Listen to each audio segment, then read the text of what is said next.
మాట్లాడబోయే అంశము చాలా మనం ఇప్పటికే విన్న అంశము.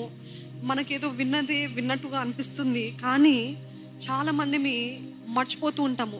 ప్రార్థనకి జవాబు రావాలంటే ఇప్పటికీ ఎన్నో విన్నాము, అదే వాక్యాలు ఎన్నోసారి చదవము, కానీ when does God really answer your prayers? మొట్టమొదటిగా విశ్వాసముతోటి అడగాలంట. ఏంటండి విశ్వాసముతోటి అడిగేది? విశ్వాసముతోటే కదా అడుగుతాము అని. మార్కు సువార్త 9వ అధ్యాయము 17-25.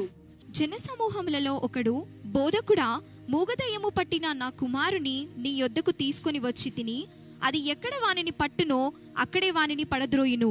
అప్పుడు వాడు నురుగు కాచుకొని పండ్లు కొరుక్కొని మూర్ఛిల్లును. దానిని వెళ్ళగొట్టుడని నీ శిష్యులను అడిగి తిని గాని అది వారి చేత కాలేదని ఆయనతో చెప్పెను. అందుకు ఆయన, విశ్వాసము లేని తరము వారలారా, నేను ఎంతకాలము మీతో నుందును, ఎంతవరకు మిమ్మును సహింతును, వానిని నా యొద్దకు తీసుకుని రండని వారితో చెప్పగా వారాయన యొద్దకు వానిని తీసుకుని వచ్చిరి. దయ్యము ఆయనను చూడగానే వాని విలవిలాలాడించెను గనుక వాడు నేలపడి నురుగు కాచుకొనుచు పొర్లాడుచుండెను. అప్పుడు ఆయన, ఇది వీనికి సంభవించి ఎంతకాలమైనదని వాని తండ్రిని అడుగగా అతడు, బాల్యము నుండియే అది వాని నాశనము చేయవలనని తరచుగా అగ్నిలోనూ నీళ్లలోనూ పడద్రోయును. ఏమైనను నీ వలనైతే మా మీద కనికరపడి మాకు సహాయము చేయుమనెను. అందుకు యేసు, నమ్ముట నీ వలనైతే నమ్మువానికి సమస్తమును సాధ్యమే అని అతనితో చెప్పెను. వెంటనే ఆ చిన్నవాని తండ్రి, నమ్ముచున్నాను, నాకు అపనమ్మకం ఉండకుండా సహాయము చేయమని బిగ్గరగా చెప్పెను. బిగ్గరగా చెప్పానంట. ఏమని చెప్పాడంట? అపనమ్మకం ఉండకుండా నాకు సహాయం చేయి.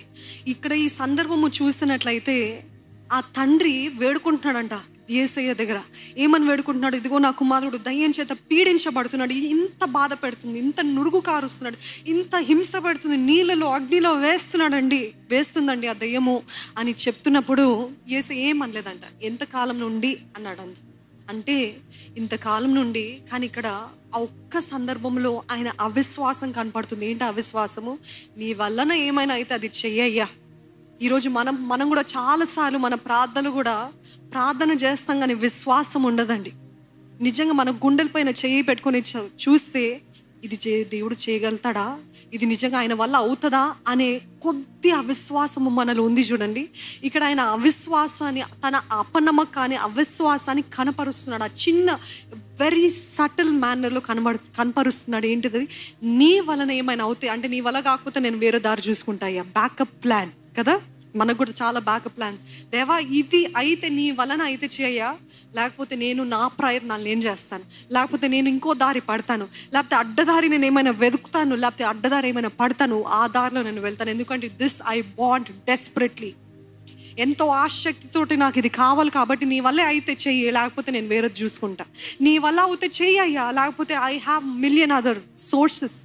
నా తండ్రిని అడుగుతా, నా బంధువులను అడుగుతా, వీరిని అడుగుతా, వారిని అడుగుతా, బిచ్చమైన ఎత్తుకుంటాను, కానీ నీ వలన అయితే చేయ, లేకపోతే I will do something else. No. అయితే యేసు ప్రభు అనే ఒక్క మాట, ఏంటా మాట అన్నది దేవుడు? నమ్ముట నీ వలనైతే నమ్మువానికి సమస్తము సాధ్యము. ఈరోజు ఐఎమ్ ఆస్కింగ్ యూ, నమ్మటానికి మీకు కుదురుతుందా? Can you really believe?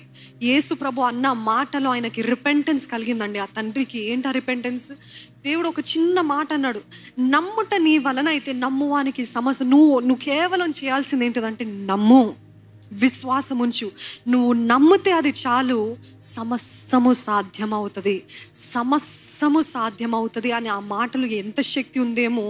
ఆయన ఏం చేస్తాడంటే వెంటనే, దేవా నేను నమ్ముతున్నానయ్యా, నమ్మటానికి అపనమ్మకము నాలో ఉండకుండానట్లు నాకు సహాయం చేయవా. ఈరోజు మన ప్రార్థనలు కూడా ఈ రీతిగా ఉండాలి. అపనమ్మకము రాదని కాదండి, ఎందుకు అపనమ్మకము వస్తుంది అని చెప్పి అడిగినట్లయితే ఎన్నో సంవత్సరాల నుండి ప్రార్థన చేస్తున్నారు, జవాబు లేదు. ఎన్నో నెలల నుండి ప్రార్థన చేస్తున్నారు, జవాబు లేదు. So there is a natural consequence saying that. సహజంగా అందరికి వస్తుంది. ఏంటిదంటే, ఇన్ని సంవత్సరాలు ప్రార్థన చేస్తాను, ఇన్ని నెలల తరబడి చేస్తున్నాను, ప్రతి ఆదివారం చేస్తున్నాను, ప్రతి బుధవారం, ప్రతి శుక్రవారం ఆయన ఆలయంలో వచ్చి ప్రార్థన చేస్తున్నాను, ఎన్ని ప్రార్థన చేసినా నాకు జవాబు రావట్లేదంటే ఆ అపనమ్మకము న్యాచురల్గా మనందరికీ వస్తుంది. కానీ ఆ అపనమ్మకం మెల్లమెల్లగా మన హృదయంలో పాకుతున్నప్పుడు వెనువెంటనే మనం చేయాల్సింది ఏంటో తెలుసా? ప్రభువా నేను నమ్ముతున్నానయ్యా, అపనమ్మకం రాకుండా నాకు సహాయం చేయి. Let me not be in disbelief lord. Unbelief నాలో నుండి తీసివేయ, అవిశ్వాసము నాలో నుండి తీసివేయ్యా. It doesn't matter how long it takes. ఎంత కాలం అవుతుందో నాకైతే తెలీదు. మీకు ఎంతమంది మీరు ప్రార్థన చేస్తున్న దానికి వాగ్దానాలు దేవుడు ఇచ్చాడు, కన్ఫర్మేషన్ ఇచ్చాడు? చేతులెత్తి చూపిస్తారా? మీ బైబిల్ చేతబట్టి చూపిస్తారా? నేను అడిగేది ప్రవచనం కాదండి, వాక్యము ద్వారా దేవుడు నాకు వాగ్దానం ఇచ్చాడు అన్నవారు ఉన్నట్లయితే బైబిల్స్ ఎత్తి చూపిస్తారా? ఆయన వాక్యము నిన్న నేడు రేపు ఏకరీతిగా ఉంటుందంట. ఏది మారిన, భూమి ఆకాశము గతించిన ఆయన వాక్కు గతించిపోదంట. అయితే మనం నమ్మాల్సింది ఏంటిదంటే, ఎంత కాలమైనా, ఎంత సమయమైనా, ఎంత సమయం నేను వేచినా వాగ్దానం ఇచ్చిన దేవుడు నమ్మదగిన దేవుడు, తప్పకుండా నెరవేరుస్తాడు. నమ్మిన వారు బిగ్గరగా ఆమెన్ చెప్తారా? ఆమెన్. అంటే అపనమ్మకం ఉండుకున్నట్లు నాకు సహాయం వచ్చి అని బిగ్గరగా చెప్పాడంట ఆ తండ్రి. ఈరోజు మనకు అపనమ్మకం ఉండద్దు అన్నట్లయితే మనం అందరం కూడా నోరు విప్పి, అందుకే చెప్పా కదా, ప్రకటించాలి. There is too much power in your tongue. You can never underestimate the power of your tongue. మీ నాలుకలో ఉన్న శక్తిని మీరు ఎప్పుడు కూడా తక్కువ అంచనా వేయకూడదు. ఎందుకంటే మనం ఏది ప్రకటిస్తామో మీ నోటి మాట ఫలము మీరు తింటారంట. మనం ఏది ప్రకటిస్తామో అది నిజంగా జరుగుతుందంట. There is so much power in your tongue. అందుకనే దేవా, అపనమ్మకము రాకుండానట్లు నాకు సహాయం చేయి. అదే రీతిగా నువ్వు చేస్తావని నేను రూఢిగా నమ్ముతున్నానయ్యా. ఎంతమంది నమ్ముతున్నారు? దేవా నేను నమ్ముతున్నాను అని చెప్తారా? నీ వాగ్దానము లేట్ అయినా పర్వాలేదయ్యా, సంవత్సరాలైనా పర్వాలేదయ్యా, నెలలైనా పర్వాలేదయ్యా, but I believe what you said will come to pass in Jesus name. ఆమేన్. మార్కు సువార్త 11వ అధ్యాయము 24వ వచనము. అందుచేత ప్రార్థన చేయునప్పుడు మీరు అడుగుచున్న వాటి నెల్లను పొంది ఉన్నామని నమ్ముడి, అప్పుడు అవి మీకు కలుగునని మీతో చెప్పుచున్నాను. పొంది ఉన్నారని నమ్మండి, అప్పుడు మీకు అది కలుగునని మీతో చెప్పుచున్నాను.